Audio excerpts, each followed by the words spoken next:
Bom dia. Tem alguns formandos aqui com lugares reservados na frente, por favor. Rodrigo, acho que está aqui.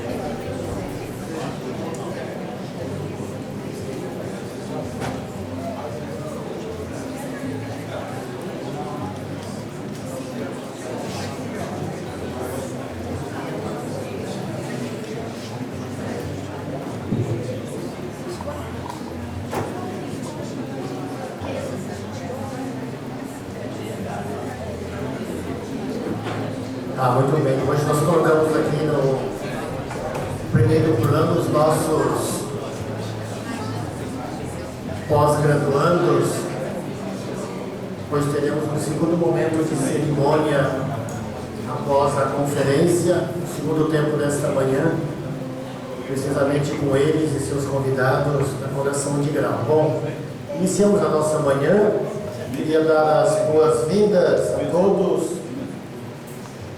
Estranho nessa mesa, tem dois Donizete, mesma geração, os dois do Sion. Eu sou o padre Donizete, ao meu lado Donizete Scardelai, também passou por Sion.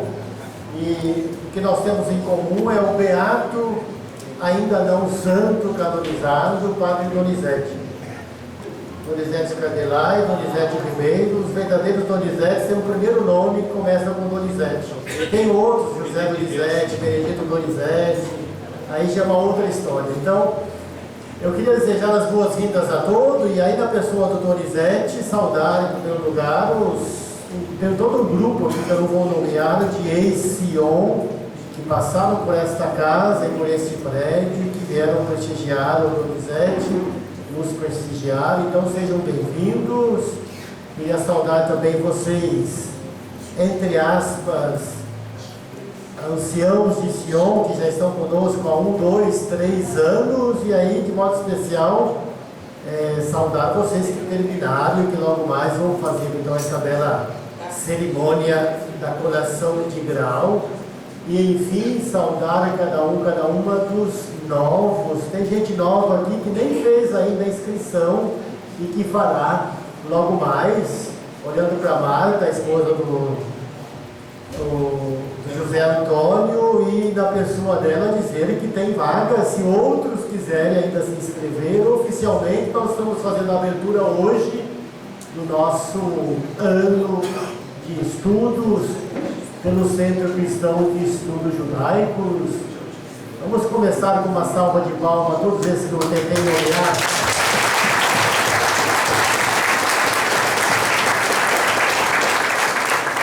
Muito obrigado, sejam todos bem-vindos. Nós estamos aqui neste auditório que faz parte do conjunto, e para os novos, as nossas aulas, a partir da próxima semana, acontecem na parte do ensino médio do Colégio São José, que fica aqui atrás de nós, no prédio anexo a este conjunto. Estamos aqui para ouvir, e o Donizete não deve falar, é preciso ouvir o outro Donizete. Então, o Donizete Scardelai, professor de História de Israel, posso exagerar, há mais de 30 anos, na PUC Campinas, aqui no IPESP, no Pio XI, professor de Bíblia. Ele publicou diversos livros, vou citar só 2 ou 3 deles, que estão inclusive na contracapa do livro que nós lançamos aqui pela coleção. Ele publicou em 98, que foi o seu trabalho de pesquisa, se não me engano, em Israel. Estivemos juntos em Jerusalém, os movimentos messiânicos no tempo de Jesus. Jesus, é claro, o nosso Jesus, e os outros Messias, seu primeiro livro. Depois, no outro livro, da religião bíblica ao judaísmo rabínico, as origens da religião de Israel e os seus desdobramentos na história do povo judeu, em 2008, um livro sobre o escriba Esdras e o judaísmo, em 2012, um outro livro em parceria com o Luiz Alexandre Solano. Eu tive o prazer de fazer o prefácio deste livro, Jesus, o Messias dos Pobres, por uma teologia do messianismo libertador e integral, e o bebê que acabou de nascer, então, e que será objeto desta manhã e deste nosso encontro, Israel e Judá, no período bíblico, memórias de um povo em peregrinação de fé. Veja que no subtítulo ele resume, digamos, algo fundamental que nós temos em comum, judeus e cristãos, a questão da memória. Sem memória, ai, ai, ai, estamos perdidos. Então, memórias, no plural, de um povo em peregrinação de fé, é o livro que nós lançamos com um preço especial só de lançamento hoje. Tem uma equipe aí divulgando, R$35 para vocês que estão em casa. Donizete Scardelai, queremos te ouvir, muito obrigado pela presença. O Donizete Scardelai também faz parte da nossa equipe de professores, ele leciona História de Israel nos nossos diversos cursos. Alguns de vocês já tiveram aula com eles e outros terão a oportunidade de encontrá-lo ao longo desses 2 anos que passamos ou que passaremos juntos aqui no Centro Cristão de Estudos Judaicos. É claro que tem outros livros da coleção, está aí à disposição, vocês podem descobrir logo mais, mas aqui estamos então para ouvir Israel e Judá no período bíblico com o seu autor, Donizete Scardelai. Muito obrigado e seja bem-vindo.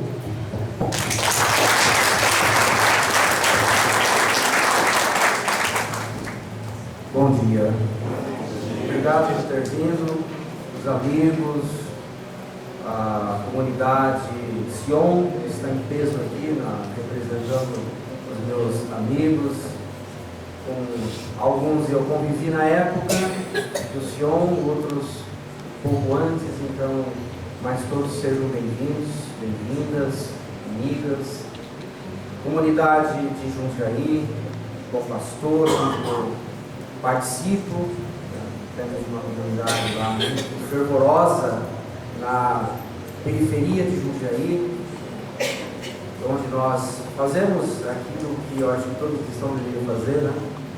Que é tentar testemunhar o Evangelho, testemunhar aquilo que de fato nos move a fé em Jesus de Nazaré. Eu quero começar primeiro fazendo algumas notas de agradecimento, além das que eu já fiz agora. Primeiro, essa casa para mim é muito significativa, não a casa somente como prédio, né, mas o que ela representou na minha vida, na formação. Passei 5 anos aqui, foi graças a esse ambiente que eu pude me dedicar aos estudos da Sagrada Escritura.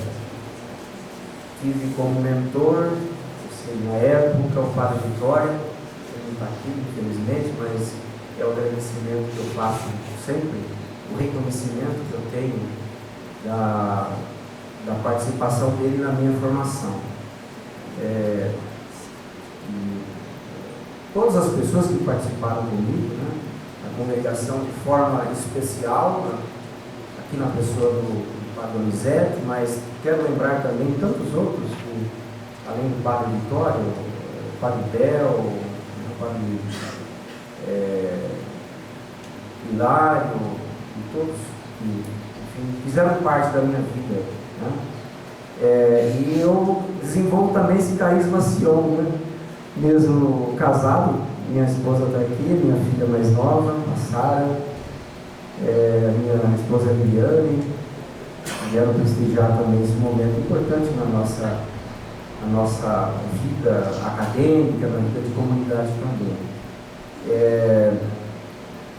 Então, esse meu agradecimento vai também para o Hélio Baceto, que me ajudou muito quando eu fui a Israel. Quando eu fui a Israel em 90, eu já havia me desligado da congregação de Sion, mas o mundo dá tantas voltas que a gente acaba parando no mesmo lugar, né?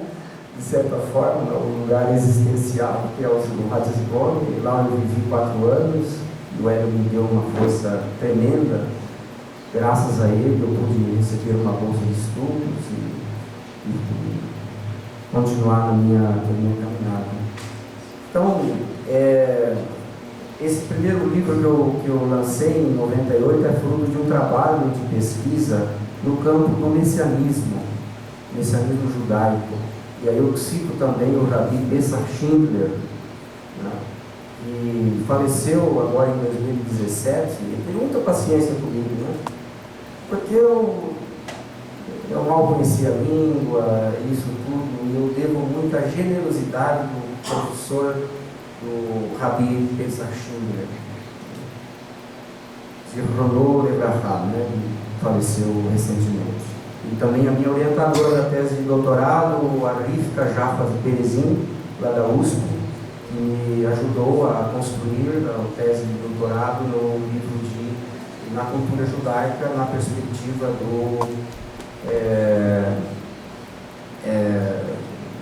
da tradição judaica, né? Ele fez uma pesquisa no campo do Talmud e do Midrash Rabbah. Lembro com carinho meu amigo Francisco Galvão Pinheiro, um amigo que eu perdi 6 meses depois que nós deixamos o seminário, a morte dele, e eu sinto até hoje a ausência desse meu amigo, que partiu jovem, com 21 anos de idade. Todos os anos eu lembro dele, alguém que participou da minha vida e faz muita falta, porque nós tivemos uma vida em comum, participação tanto aqui no seminário, quanto depois que nós deixamos o seminário por alguns meses. Né? Então faço memória também ao Chico, ao Francisco Galvão Pinheiro. Feito isso, vamos a algumas informações do livro, né? Vou dar alguns spoilers aqui para que vocês depois adquiram o livro, né? E devam dar um pouco das informações que tem ali. Esse livro ele faz uma menção. Eu tento reconstruir nesse livro a minha caminhada dentro da Faculdade de Teologia. Então é um livro que vai um pouco assim da academia para a sala de aula, da academia para a pastoral, se é que eu posso dizer isso, né? Ele tem uma linguagem mediana, média, entre o acadêmico e o popular, não chega a ser popular, mas ele vai nessa direção. Logo no comecinho, eu faço uma epígrafe mencionando isso a diretriz desse meu livro. Né? Eu cito John Bright. John Bright, para quem não conhece, é um pesquisador da década de 50, de 60. Nós temos um livro dele até hoje por aí, né? História de Israel. Eu li muito esse livro e num determinado ponto da obra ele cita, né, uma história de Israel, e assim que eu abro o livro, uma história de Israel que não seja de alguma maneira também uma história de sua fé, não é nem significativa e nem possível. Então, é diante disso que nós estamos falando, né? Diante dessa concepção que ele faz aqui. Uma história de Israel tem que levar em conta a sua história de fé. Embora a sociologia, nós hoje ouvimos a pesquisa arqueológica, está muito avançada, Israel, né? O Israel Wittgenstein é um dos membros mais relevantes da pesquisa no norte de Israel. Mas eu acho que esse lembrete, para quem vai ler o livro, tem que ter sempre em mente esse lembrete. Nós estamos falando de uma história de fé. E o título revela isso. Israel e Judá no período bíblico. Então é no período bíblico, eu trato no período bíblico. Embora essa conversa, esse diálogo passe para os dias atuais, os dias modernos, mas essa ideia que o Donizete falou, da memória, cultivar a memória, não é simplesmente lembrar o passado. É entender o que o passado significa. E a gente está diante de um problema muito sério aqui no Brasil, falando em termos de memória, né? Nós não conhecemos nossa história. E a probabilidade de repetir erros de passado recente é muito grande. Então, não sabemos as consequências, não conhecemos as consequências de algumas decisões tomadas há algumas décadas atrás. Então a memória é relevante e no povo judeu tem isso, as memórias de um povo em peregrinação de fé.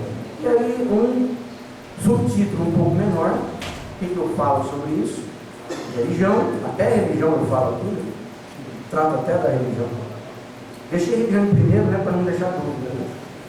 Religião, sociedade e política, com incursões na arqueologia bíblica. Porque eu considero que é inevitável tratar da Bíblia sem uma noção, mesmo que rasa, insuficiente, da arqueologia.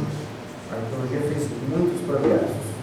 Mas eu também sou cético na ideia de que a arqueologia pode trazer alguma informação bombástica, revolucionária. Eu não acredito nisso. Então eu estou entre o meio termo, entre o maximalista e o minimalista. Né? Faço um pouco aqui a ideia do Finkelstein, que é um arqueólogo renomado em Israel. Mas vamos a alguns pontos, então, que eu gostaria de falar com vocês. Prometo não ultrapassar 2 horas de fala, né? Mas brincando, né, 50 minutos no máximo, e a gente abre um pouco a discussão para que vocês também participem dessa fala aqui, dessa nossa fala. Eu já citei o John Bright aqui, faço essa dobradinha entre a discussão acadêmica e aquilo que está próximo de nós. Né? Porque o problema da academia é que nem sempre a gente consegue chegar às pessoas. Então, é sempre um desafio muito grande tentar fazer essa jogada aí, né, de um assunto sério, para que ele não fique ou não se transforme também num assunto raso. O livro trata disso. Bom,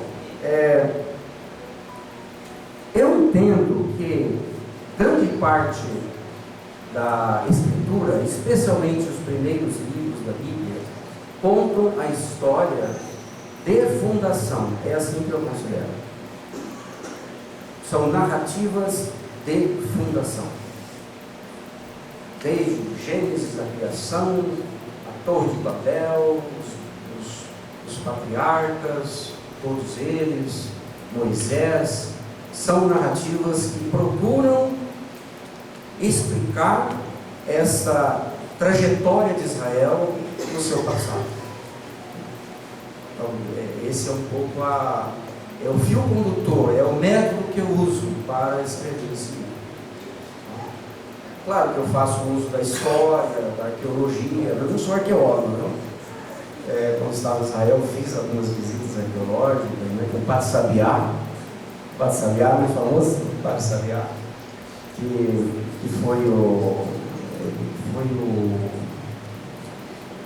reitor, não é reitor, superior, né, de um bom tempo, né, do senhor, 2 anos, 10 anos. Então, quando eu estava lá, ele era o guia nosso também, o Dan Barrato, que era um professor da Universidade Hebraica, que nos levou para conhecer o templo de Jerusalém, as ruínas. E eu começo então com esse texto famoso do Gênesis capítulo 12, versículo de 1 a 5, né? O Senhor disse a Abraão: sai da sua terra, da tua parentela e da casa de teu pai para a terra que te mostrarei. Eu farei de ti um grande povo, eu te abençoarei, engrandecerei teu nome, ser uma bênção.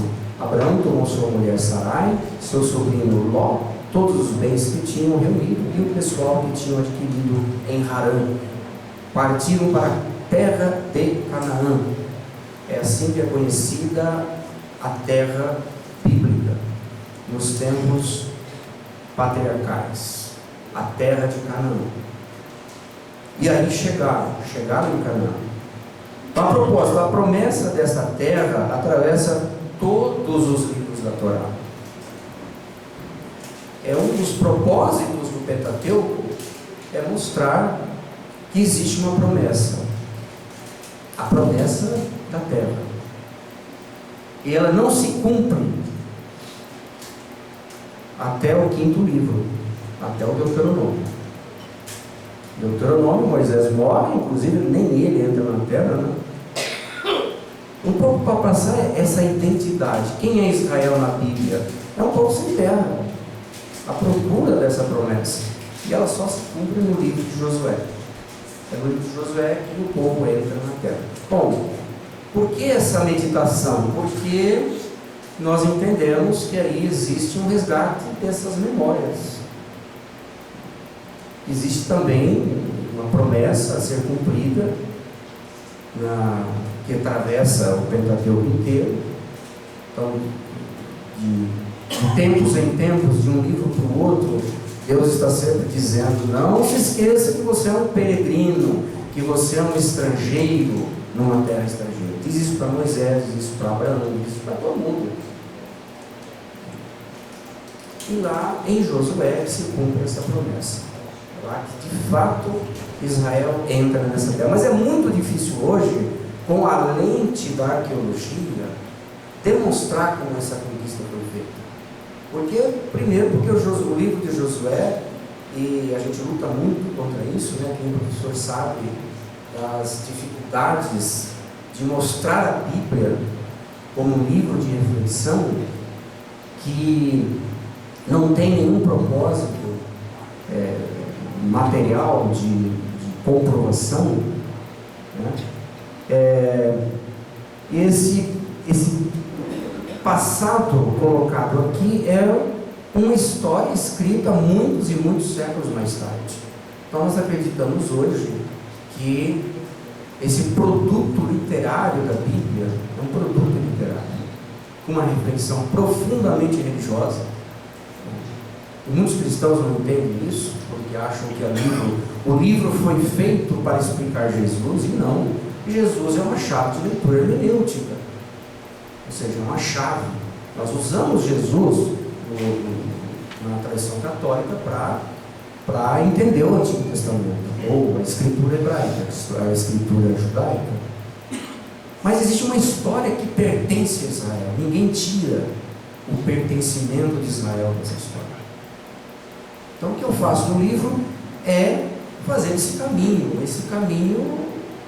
que é do pertencimento, explicar as histórias como uma forma identitária de Israel. A Torá, a dificuldade nossa de cristãos é entender a Torá. A Torá é lei. Não, a Torá não é lei. Mesmo que você tenha quase 2 livros ali dentro que não falam de leis. O livro de Gênesis não fala de leis. Tem um mandamento de Deus logo no começo do Gênesis, né? Crescei-vos e multiplicai-vos, que é a condição vivida pelo povo judeu durante o exílio da Babilônia. E as leis, as normas, os códigos, eles começam mais ou menos lá para o capítulo 19, 20 de Êxodo, daí para frente. Então são narrativas. E o nome mais apropriado, eu acho que é Torá, que é a instrução, que é o ensinamento. E isso tem que ser feito mergulhado na história de Israel. Não dá para você fazer isso com uma mentalidade cristológica. Num primeiro momento, eu não acredito que isso seja possível. E é isso que eu tento fazer aqui, nesse livro. Então, os limites, como disse a vocês, a investigação arqueológica tem seus limites, impostos pelas várias escolas, né? Aqui eu não sou um conhecedor profundo das escolas todas que estão hoje atuando em Israel. Salvo alguns casos muito específicos, as narrativas bíblicas falham em fornecer artefatos materiais, redundantes, né? Artefatos materiais, mas no caso eu gosto de ser redundante nesse ponto. Artefatos materiais que reforçam sua veracidade histórica. Então não adianta nada o pessoal perder tempo, como faz. Às vezes eu brinco com os meus alunos: olha, quando você está cansado de estudar, cansado de fazer uma coisa, vê lá na Discovery, né? Um pedaço da Arca de Noé foi encontrado no Monte Ararat. Vai lá, tudo bem, mas é um descanso, é um lazer, não tem nada de seriedade nisso. Mas não compete a arqueologia, não compete. Mesmo a utilização do carbono 14, ficar especificando de que época e de que momento é aquele artefato encontrado. Então a arqueologia ela não pode ser usada para dar veracidade à Bíblia. A Bíblia tem um mundo próprio, tem uma linguagem própria. E essa linguagem deve ser respeitada. E para entrar dentro dessa linguagem, nós temos que entrar na cultura de Israel. Não existe outro meio. Mesmo que a nossa Bíblia seja traduzida. Não foram encontrados sinais materiais sobre a invasão militar de Canaã, por exemplo. A Bíblia narra, como que a Bíblia narra? A entrada, e isso é contestado inclusive por Israel Finkelstein. A Bíblia narra a chegada de Josué pelo lado oriental da cidade de Israel, por Jericó. E aí, nesse caso, a arqueologia nunca conseguiu demonstrar que essa invasão militar de fato ocorreu. E ninguém hoje, dentro da Bíblia, considera isso uma informação relevante, historicamente relevante. Então, tem outros elementos que devem ser colocados aí. No livro eu coloco algumas pistas para esse tipo de leitura. Então, a arqueologia é limitada. Não adianta. Lá em Israel circulava muito uma anedota sobre os arqueólogos, então, israelenses, né? Eles diziam o seguinte: quando começaram as escavações arqueológicas, lá na década de 1920, principalmente da igreja protestante, tinha uma liberdade muito maior do que a católica, né? Na época, eles iam a Israel com a Bíblia numa mão e a pá na outra. Ou seja, eu vou provar que a Bíblia está correta. Então, eu usava pá, né? Escavava, fazia escavações e tal, para considerar que tudo aquilo era verdadeiro. Então, a arqueologia prestou um péssimo serviço no começo. E hoje nós temos arqueólogos muito conceituados que mostram o contrário. O Israel Finkelstein, por exemplo, é um deles. Gente, não tem nada que prova lá que Josué entrou armado e derrotou uma cidade toda, destruiu uma cidade toda. Então as considerações são outras. É mais fácil, mais convencional dizer que houve sim uma conquista militar. Mas a conquista militar passa pelo crivo da prova material. E aí falha, porque nós não temos. Então nós temos que perguntar, a pergunta que deve ser correta, não a resposta. A pergunta: por que o livro de Josué conta dessa maneira? Por quê? É aí que está. A pergunta tem que ser correta. Porque se a pergunta for errada, a resposta também será errada, equivocada.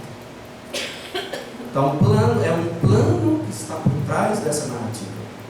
Construir a identidade de Israel como um povo eleito, um povo que não vai encontrar barreiras.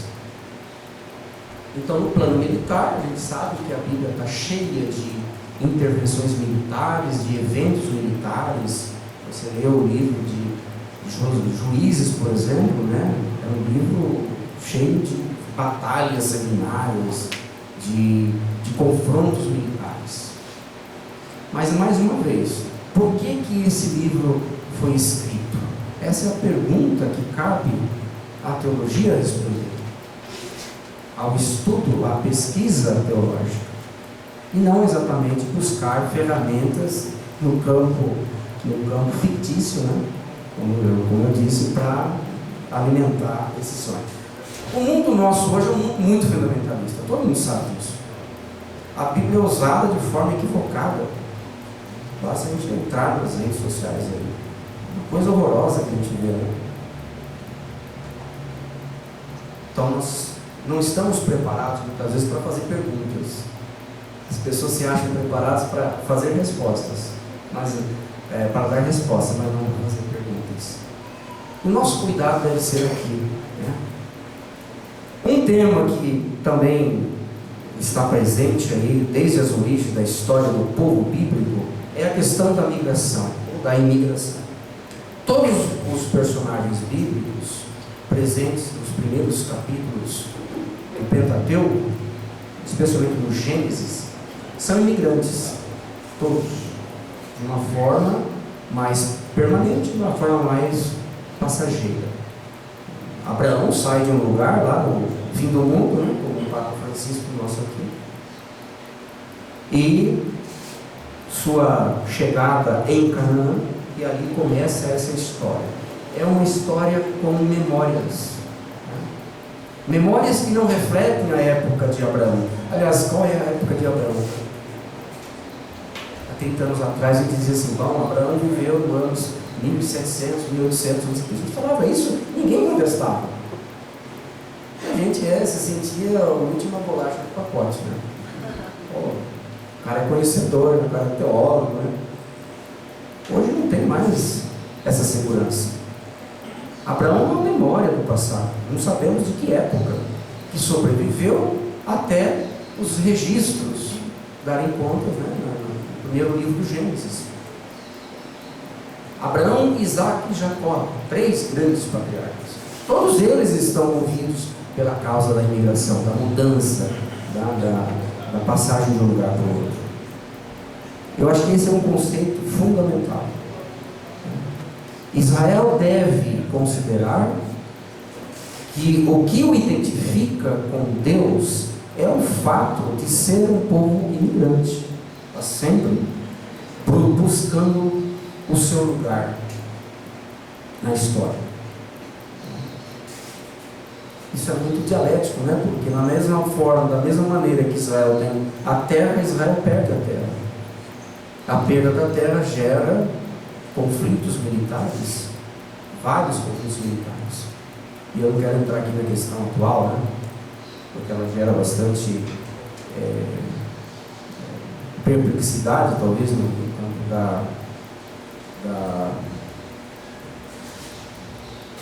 da governança de Israel. Então, não quero entrar nessa questão agora.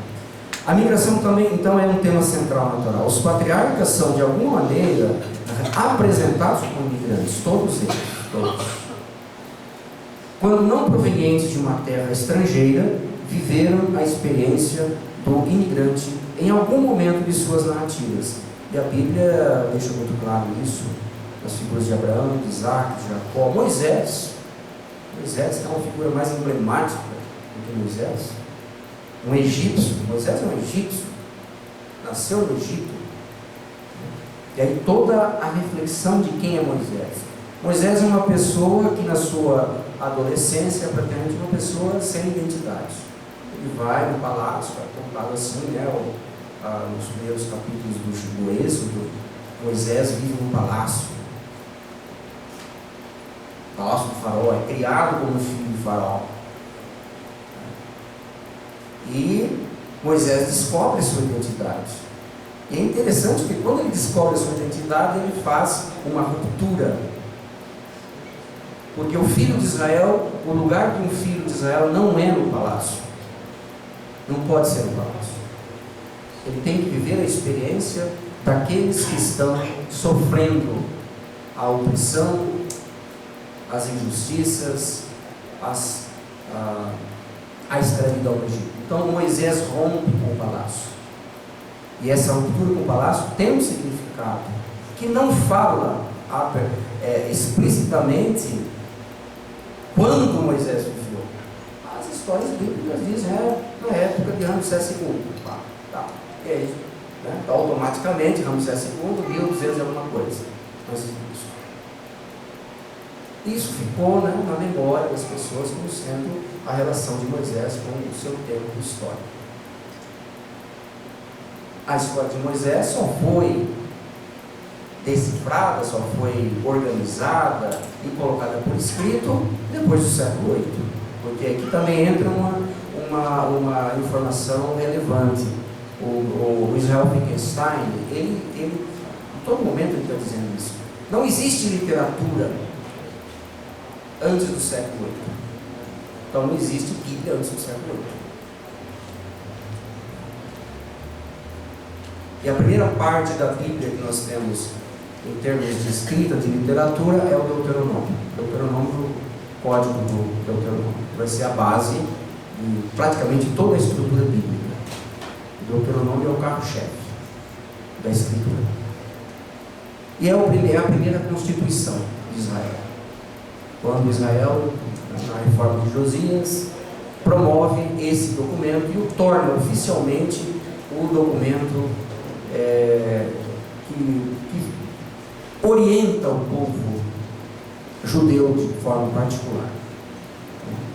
Então, o livro do Deuteronômio, eu dedico aqui uma boa parte desse livro, a relevância que esse livro tem, né, no contexto da formação da Bíblia, o Código do Deuteronômio, que é o que orienta grande parte dos outros códigos. Para Moisés é dito: também estabeleci minha aliança com eles para dar-lhes a terra de Canaã, a terra em que residiam, como estrangeiros. Mesmo em Canaã, Israel é estrangeiro. Essa é a consciência que passa de um livro para o outro. Ouvi o gemido dos israelitas. Ouvi os gemidos dos israelitas. O Êxodo capítulo 6. E, curiosamente, não por acidente, um dos filhos de Moisés, ou Séfora, tem o nome de Gershom. Ger, estrangeiro. Sham, ali. Aquele que é estrangeiro ali. Por onde nós passamos nessas histórias, nessas narrativas de fundação, nós vamos encontrar isso aí. Qual é a primeira e talvez a grande identidade de Israel? É o reconhecimento que Israel é um povo estrangeiro. Isso é muito forte. Moisés dissera: sou um imigrante em terra estrangeira. Capítulo 18 do Êxodo. Sou um imigrante em terra estrangeira. Veja essa identidade. Quer dizer, não é uma única pessoa. São todos os patriarcas. É Moisés, é seu filho. Isso, eu acho que essa é a parte mais humana da Bíblia, né? O reconhecimento de quem eu sou nessa grande história que é contada nos livros da Bíblia. O termo Israel é mencionado, aí nós entramos na ideia da identidade de Israel, né? Israel na história é encontrado pela primeira vez numa estela chamada Estela Egípcia de Merneptah, um monumento que foi dedicado a uma das campanhas militares em Canaã, final do século XIII, 1210, 1212, que diz assim o texto: os príncipes estão prostrados, misericórdia, Canaã foi saqueada por todos os males. Acabaram com Ashkelon, com Gezer foi tomada, e Anoã é como se não existisse, e aí aparece o nome de Israel fora da Bíblia pela primeira vez. Israel é uma terra deserta, não tem semente. Nós estamos falando aqui do século XIII para o século XII. Nada mais do que isso. Mas a Bíblia não conta essa história. A Bíblia projeta num dos patriarcas o nome de Israel, que é Jacó. É uma passagem muito bonita no capítulo 32 do Gênesis, em que Jacó, o terceiro patriarca, luta com um anjo, com um ser misterioso no meio da noite, e ele não sabe com quem ele está lutando. Eu escrevi até um artigo muito tempo atrás na revista Espaço do texto sobre essa passagem, né?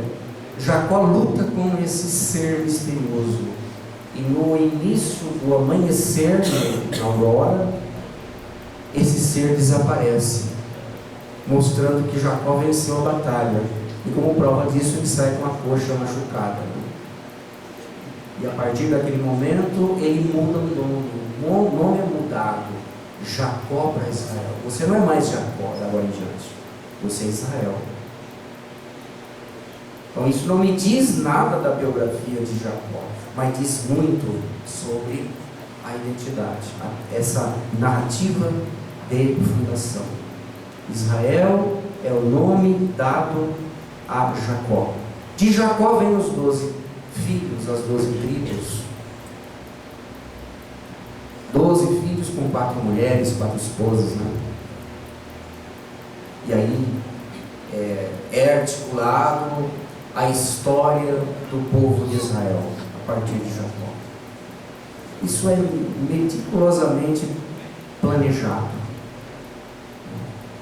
Então não interessa para nós aqui o tempo, a época, o século em que Jacó viveu, porque nós não sabemos. O que interessa para nós é entender esse projeto de construção nacional, de construção literária, de uma identidade religiosa que vai nascer dessa junção de 3 patriarcas: Abraão, Isaac e Jacó.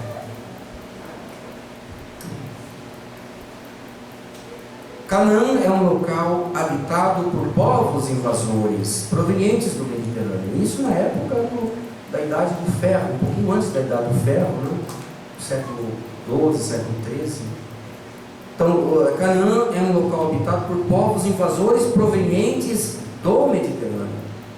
Então, cai por terra aquela narrativa de Josué, que houve um exército formado no meio do deserto, no meio do nada, e que invade a terra, destrói a cidade de Jericó e aí conquista a terra. Isso é um canto de vitória. Um canto de vitória. É uma narrativa. Está muito moda hoje narrativa, né? Estou usando bastante isso aí, porque aproveitando já esse vocabulário muito comum, né? Então a terra de Canaã sofre um processo de ocupação. E para muitos hoje, isso não está totalmente fechado, não é uma questão fechada. Para muitos arqueólogos, inclusive, Israel nasce dessa confluência de povos que vem do Mediterrâneo. Isso ainda não está totalmente claro, né? Talvez daqui para frente a gente tenha alguém que possa nos dar mais luz, lançar luz sobre essa pesquisa. Mas definitivamente o livro de Josué cai por terra como fonte histórica. Agora, você não vai convencer os fundamentalistas disso, né? Você compra uma briga danada com eles. Se você entrar na rede social e colocar, olha, vamos fazer uma leitura diferente, nossa, às vezes você nem sai vivo de lá. E é isso que nós buscamos entender. O livro é um grito contra o fundamentalismo. A gente não pode usar essa ferramenta. Extremamente perigosa no campo bíblico, no campo religioso. Eu tento dar minha contribuição, não sei se eu serei feliz ou não, né? Então nós falamos de povos do mar, os países estrangeiros, os povos do mar, fizeram uma conspiração em várias partes do Mediterrâneo. Todos os países foram imediatamente derrotados. E aí estou lendo um trecho do Henry Caseres, que é um historiador também, de respeito aqui, né? Os países estrangeiros, os povos do mar, fizeram uma conspiração em suas ilhas. Todos os países foram imediatamente derrotados e dispersos em combate. Nenhum país pôde resistir diante dos seus exércitos. E todos foram destruídos em um só golpe. Dirigiram-se ao Egito, enquanto um fogo ia diante deles. A confederação deles compreendia os Pelesete, ou Filisteus, que é o nome que se dá a essa região, a uma dessas regiões, né? Os Filisteus. Daí vem Palestina, vem esse nome, os Filisteus. Os povos do mar já tinham atacado o Egito várias vezes antes de Ramsés III, século XII a.C. Mas foi este quem menciona os filisteus pela primeira vez, Ramsés III. Os filisteus, cujo nome dará origem à Palestina. Gaza, Ashkelon, Asdod, são locais muito especiais na Bíblia, né? São locais antigos, Gaza, por exemplo, que é uma das cidades mais antigas do Israel bíblico, do período bíblico. Então, já partindo para a parte final, Israel e Judá. Por que a gente não fala mais de Israel? Até recentemente eu fiquei me perguntando isso. O Israel histórico desaparece no século 7, 8 a.C. As 10 tribos do norte são invadidas pelos assírios e desaparecem. Curiosamente, e aí até quase uma tese que eu tenho que defender, ainda não com um objetivo bastante claro, né, não com uma metodologia, mas a ideia que eu tento desenvolver, eu acho que essa é a parte mais original do livro, é que o exílio, século VI, para quem não está acostumado a entender as datas, o século VI, um pouquinho antes, século VII, é quando essa junção começa a ser feita. A história do antigo Israel, que é uma história riquíssima, mantida inclusive no livro de Reis, a memória de vários reis são colocadas no segundo Reis. Então essas memórias foram preservadas, já que Israel como instituição política não existe mais, ela morreu, ela desapareceu. Coube a Judá, de Josias para frente, que foi quem desenvolveu uma reforma no Reino do Sul, que trouxe para essa grande história Israel. Então nós usamos assim, a história pós-exílica do povo judeu, mas o título é a História de Israel. E eu procuro fazer aqui uma compreensão dessa relação que existe entre Israel e Judá. São dois componentes unidos por uma única identidade, que é essa reconstrução que será feita do exílio à frente. Então Israel e Judá são originários de histórias de fundação. Voltando ao mesmo tópico que eu comecei aqui, né? Cujos nomes foram convertidos em identidades nacionais. Então, se você olhar pela perspectiva histórica, esse Israel aqui não caberia na história de Judá, porque é a história de um povo separado. Um povo separado, aliás, inimigo do Reino do Sul, Judá. Após a morte de Salomão, houve uma cisão, houve um cisma. 10 tribos do norte não deram mais o seu aval para a continuidade, e por várias razões, tá? Políticas, econômicas. Eu acho que tem pouca coisa a ver com religião aqui, mas era a religião que vai justificar essa separação depois pela ótica do deuteronomista, a ótica da leitura deuteronômica. Então Israel e Judá se fundem após o exílio. Nós usamos os dois títulos, os dois nomes, como se fosse uma coisa só. No passado não era uma coisa só. Davi unificou esses espaços territoriais, não sabemos ainda a dimensão desses espaços, mas colocamos por alto 12 tribos de Israel. E 10 delas se manifestaram opostas aos planos de continuidade. Israel nasce do relato da luta de Jacó. Então Jacó está relacionado ao norte, ao reino do norte, ao reino do Israel norte, né? Que é o que faz esse livro aqui, do Israel Wittgenstein, com vários dados de arqueologia. E ele nasce da luta de Jacó, um anjo, um ser misterioso, que eu já falei aqui, capítulo 32. No Gênesis, Jacó é o filho do segundo patriarca, Isaac. Aliás, Isaac enganou seu irmão, né? Judá, por sua vez, é um dos filhos mais proeminentes de Jacó, ou seja, de Israel. Então esses dois termos, originalmente diferentes, opostos, eles se unem para formar uma única história, que é a história que nós temos hoje. Compete a gente saber que dentro desse memorial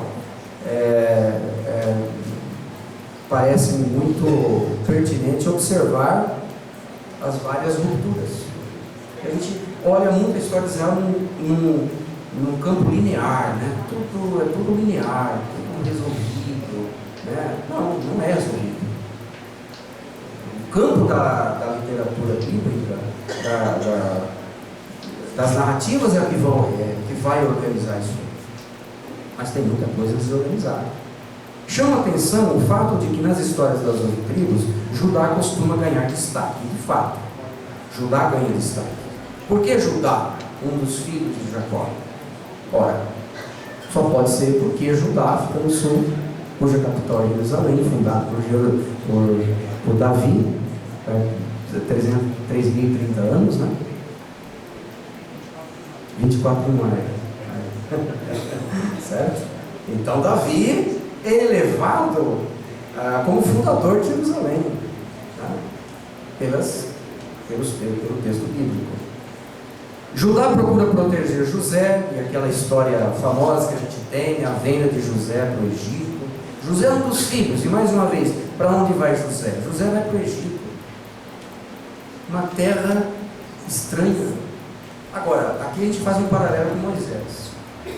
Moisés saiu do palácio, rompeu com o palácio para libertar os hebreus, seus irmãos. O José é o contrário. A história de José é a narrativa de alguém que vai para o palácio e lá permanece. Ele morre no Egito, e ao morrer ele recebe